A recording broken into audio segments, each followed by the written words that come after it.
नमस्कार। आपके साथ में सुनील दत्त तिवारी। और आज हमारे साथ जो शख्स हैं उनको एक बड़ी जिम्मेदारी कांग्रेस कमेटी की तरफ से दी गई है। खुशी की बात है और हम बधाइयाँ भी देंगे उनको। भोपाल से कांग्रेस ने उन्हें अपना उम्मीदवार लोकसभा के लिए चुना है। और हमारे साथ हैं एडवोकेट अरुण श्रीवास्तव जी। सर, बहुत बहुत बधाई आपको, भोपाल से आप धन्यवाद लोकसभा। धन्यवाद धन्यवाद।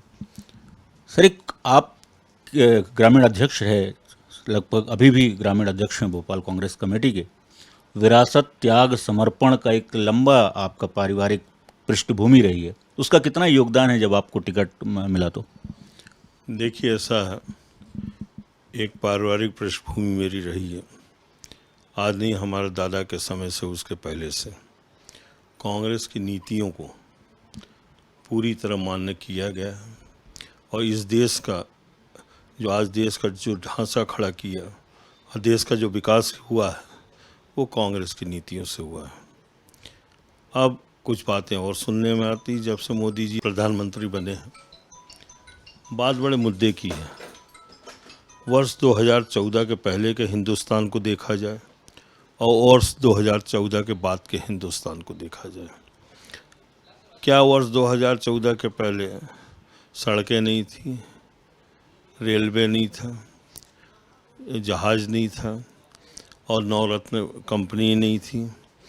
हिंदुस्तान की जो आधारशिला हमारे पंडित जवाहरलाल नेहरू जी ने रखी है और उस आधारशिला पे हिंदुस्तान आगे चला। हमने बैंकों का राष्ट्रीयकरण किया, उसके बाद ये जा रहे हैं बैंकों का प्राइवेटाइजेशन करने। आज सबसे बड़ी मुद्दे की बात यह है, प्राइवेटाइजेशन की एक बात उठी है, नवरत्न कंपनियों को बेचने का और 2 लोगों को देने का प्रयास किया जा रहा है। भाई, मेरा कहना ये है, भोपाल में BHEL है, BHEL का फाउंडेशन रखा गया और BHEL के नाम से भोपाल जाना जाता है और नवरत्न कंपनियों के नाम से पूरा हिंदुस्तान जाना जाता है। आज इतनी बड़ी संपदा को प्राइवेट करने की कोशिश की जा रही, निजीकरण करने की कोशिश की जा रही है। क्या सरकारी आदमियों पे, क्या हमारे कर्मचारियों पे आपको भरोसा नहीं रहा? किसी भी स्थिति में ये हमारी पहली लड़ाई यहाँ से शुरू होती है। BHEL को किसी भी स्थिति में हम प्राइवेटाइजेशन नहीं होने देंगे। आज कांग्रेस ने मेरे को उम्मीदवार बनाया है, कल हम जीतेंगे।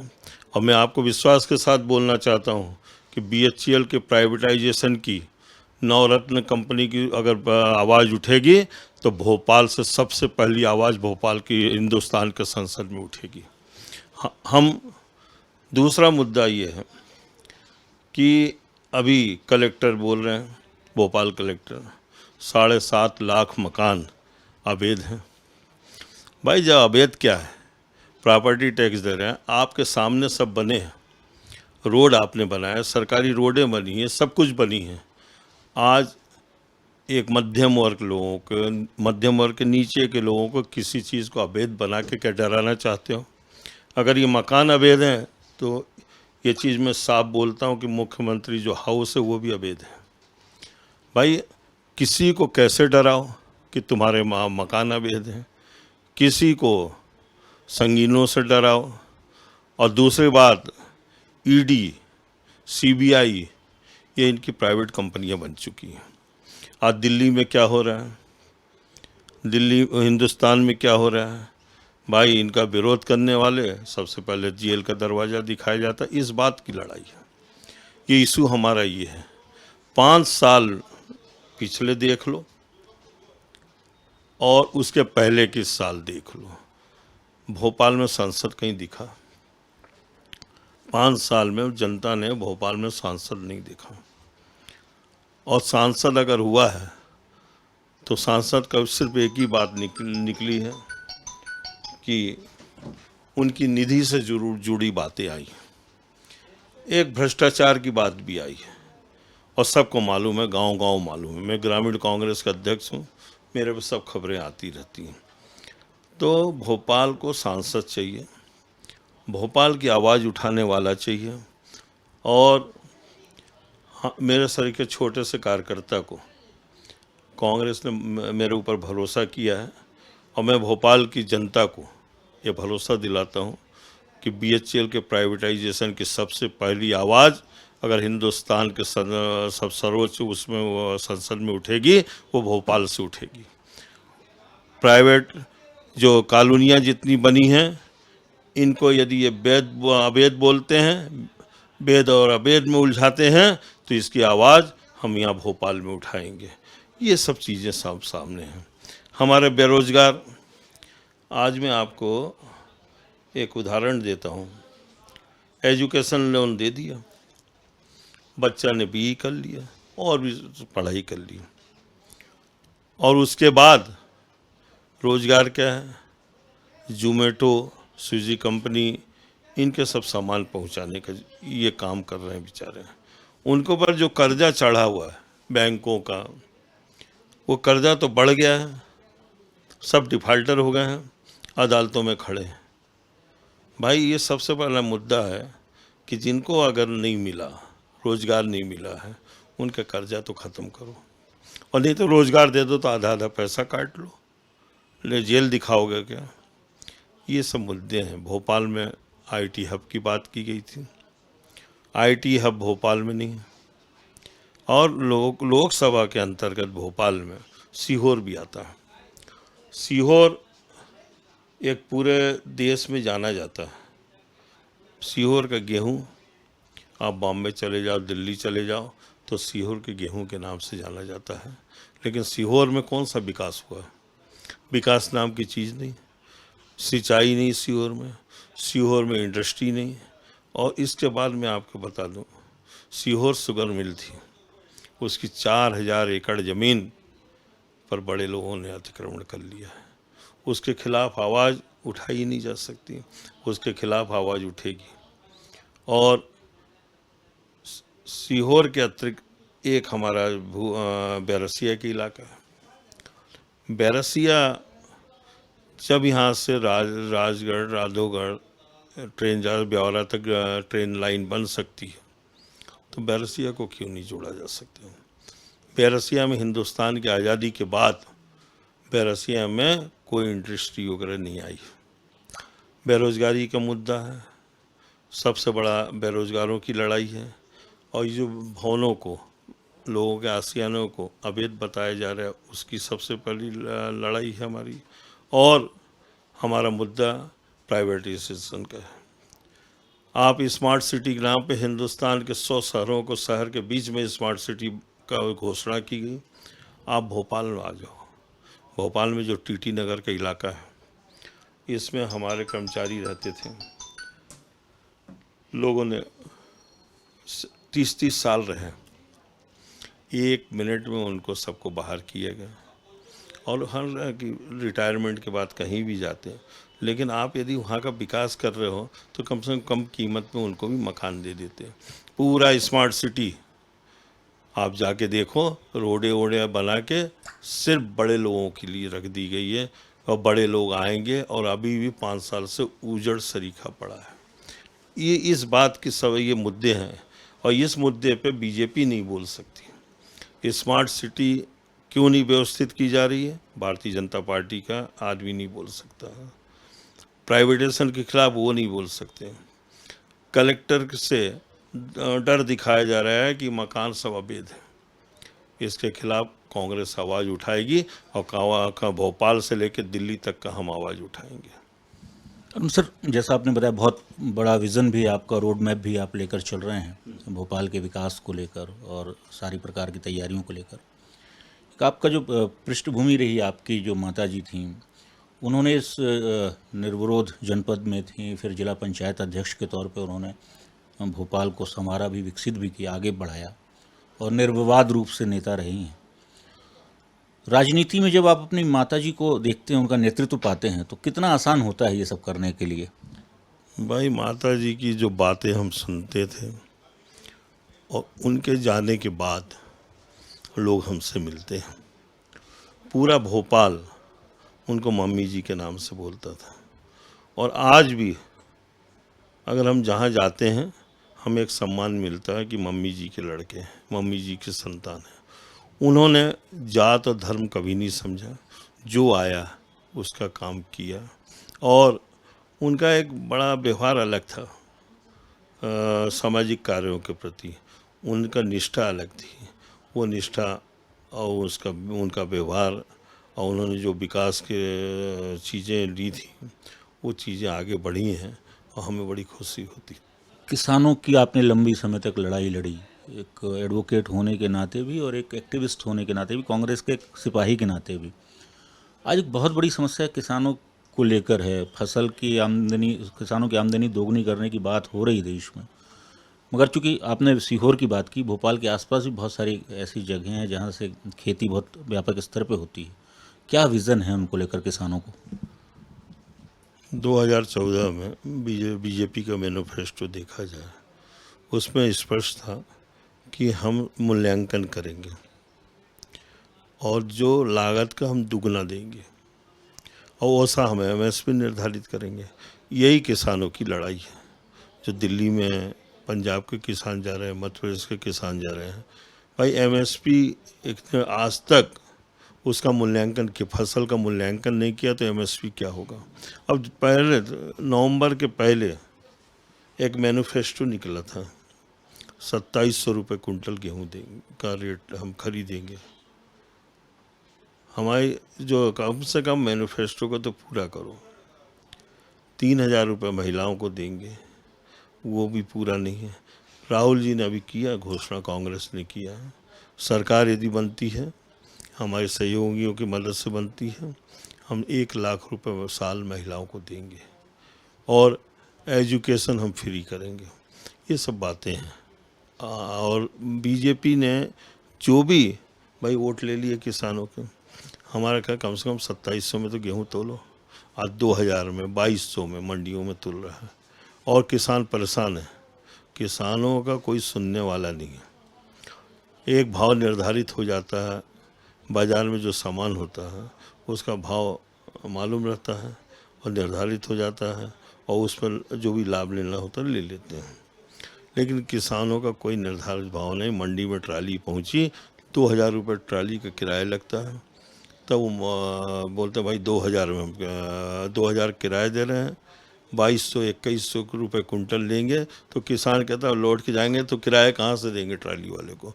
ये सब समस्याएं हैं और इस समस्याओं के लिए हमने आंदोलन भी किया है और अभी हमने 2700 रुपये कुंटल गेहूं का रेट दो, जो बोला था कम से कम उसको पूरा करो। करने वाले मोहन सरकार तो करने वाली है नहीं, लेकिन एक आंदोलन का रूप ले गई। निश्चित तौर पर आप आंदोलन करेंगे। बड़ा इम्पोर्टेंट सीट है भोपाल, प्रदेश की राजधानी भी है और राजनीतिक तौर पे ज़बरदस्त यहाँ पर लोगों की अपेक्षाएं भी होती हैं। एक लंबे समय से यहाँ पर विपक्ष या यूं कहें भारतीय जनता पार्टी के सांसद लगातार चुनाव जीतते आए हैं। कितनी बड़ी चुनौती मानते हैं आप आम जनता को कन्विंस करना? भोपाल संसदीय सीट जो है, अगर हम इसको राजनीति के मायने में जोड़ें तो ये हमारी गलती है। भोपाल संसदीय सीट की जो समस्याएं मैंने आपको बताया, हम उस समस्याओं का निराकरण करना चाहते हैं। हम सीहोर की लड़ाई लड़ना चाहते हैं, हम प्राइवेटाइजेशन की लड़ाई लड़ना चाहते हैं, हम बैरसिया के विकास की लड़ना चाहते हैं। ये सब चीज़ें जो हैं समग्र रूप से हमारे सामने उद्देश्य है। राजनीति करना हमारा काम नहीं है, जनता की समस्याओं को सुलझाना हमारा काम है। डर और भय अवैध मकानों को दिखा के कोई जनता से वोट नहीं ले सकता, और अगर दिखाया जाएगा उसकी भी एक बहुत बड़ी लड़ाई। उसके लिए हम सबसे पहले कांग्रेस के हमारे सब लोग, हम और सरीखे कार्यकर्ता रहेंगे और हमारे साथ हजारों कार्यकर्ता जनता के साथ में रहेंगे। हमारा सोच ये है, हमारा राजनीतिक सोच उनका है, वो हर चीज़ को राजनीति से जोड़ते हैं। हम किसी चीज़ को राजनीति नहीं, हम सेवा से जोड़ते हैं। कांग्रेस ने राज किया, देश में विकास किया, देश का इंफ्रास्ट्रक्चर रखा। बात तो वही हो गई कि हमारे पूर्वजों ने जो कुछ काम किया है, अब हम बोलने लगे कि उनने कुछ किया ही नहीं था, सब हमने किया। बस बात इतनी है, लोग समझ नहीं पा रहे हैं। ये जो हमारे सामने है, मुद्दे की बात नहीं उनके पास।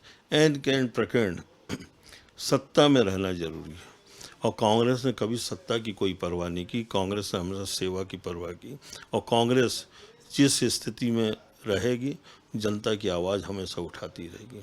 उन पर धन ज़्यादा है, मेरे को मालूम, बहुत धन है, और धन से खरीदने का भी काम चालू करते हैं ये लोग।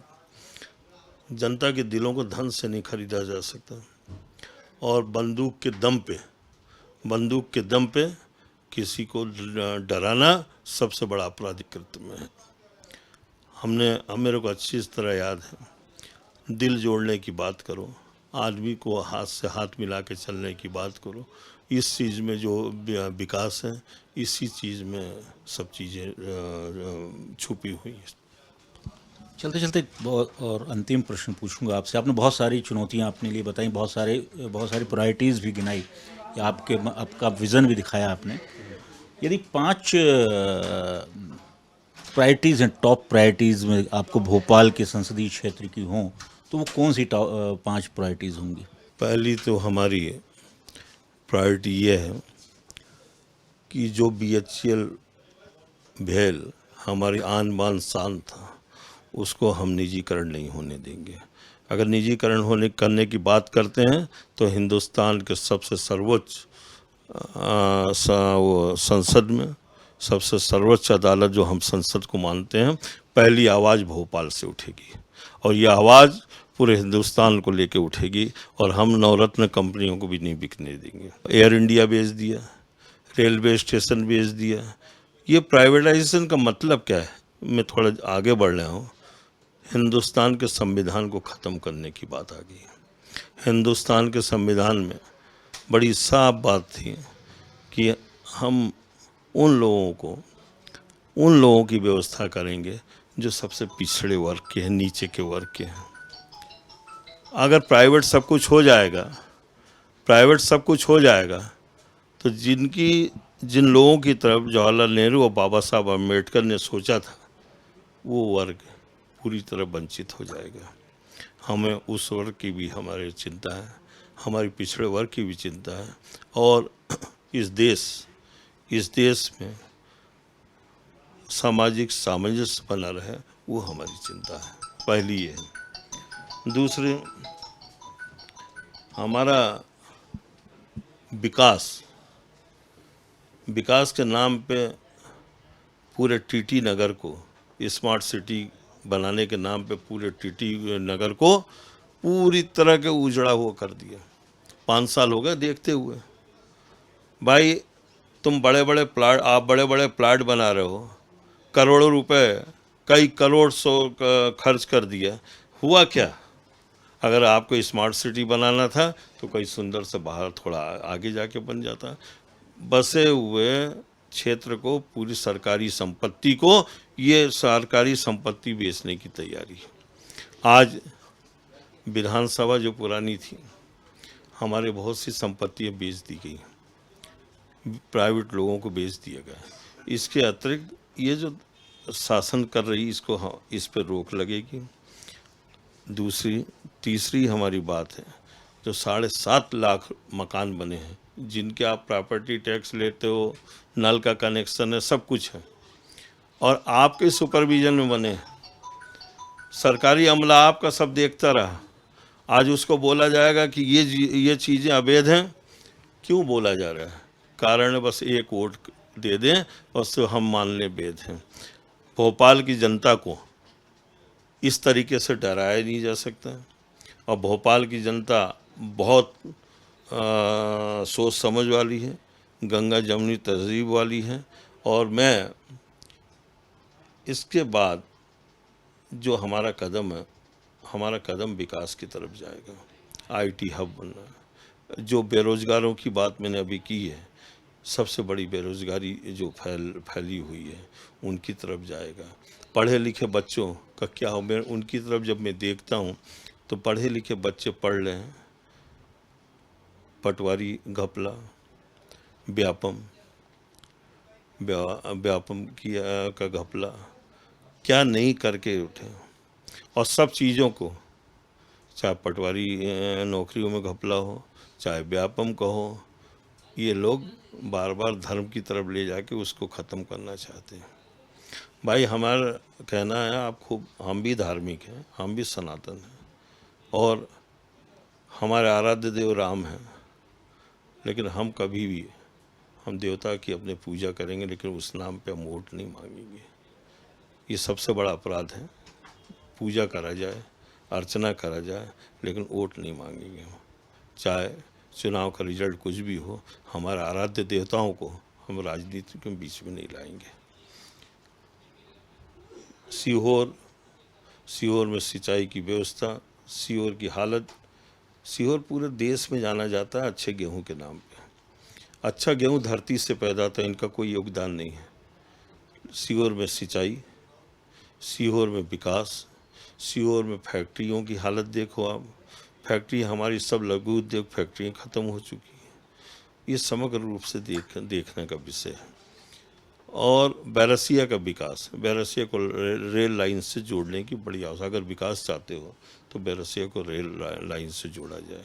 उसकी तरफ कभी सोचा नहीं गया, कभी सोचा नहीं गया। हमारे देश के राष्ट्रपति डॉक्टर शंकर दयाल शर्मा बैरसिया से विधायक थे, इस देश के राष्ट्रपति बने। और कई चीज़ें हैं। आईटी हब की बात है, आईटी हब कहीं खोले ही नहीं गया, तो बेरोजगार जो बच्चे कहाँ जाएंगे पढ़े लिखे। ये सब हमारी चीज़ें हैं, और इसके पीछे एक बहुत बड़ा सोच है और बहुत बड़ा आंदोलन है। वो कांग्रेस का आंदोलन है, वो जनता का आंदोलन है, और इस आंदोलन को हम भोपाल से ले जाकर संसद तक पहुंचाएंगे। तो कौन कहता है कि आसमान में सुराख नहीं हो सकता, एक पत्थर तो तबीयत से उछालो यारो। यही एक विश्वास, दृढ़ विश्वास लेकर कांग्रेस के लोकसभा सीट से प्रत्याशी घोषित अरुण श्रीवास्तव जी के साथ अभी हम चर्चा कर रहे थे। अरुण श्रीवास्तव जी का मानना है कि यदि भोपाल की जनता समृद्ध और समझदार है तो निश्चित तौर पर ऐसे प्रत्याशी का चुनाव करेगी जिससे लोकसभा क्षेत्र का सर्वांगीण विकास हो। कैमरामैन शैलेंद्र और रणवीर के साथ सुनील दत्त तिवारी, स्वदेश न्यूज़, भोपाल।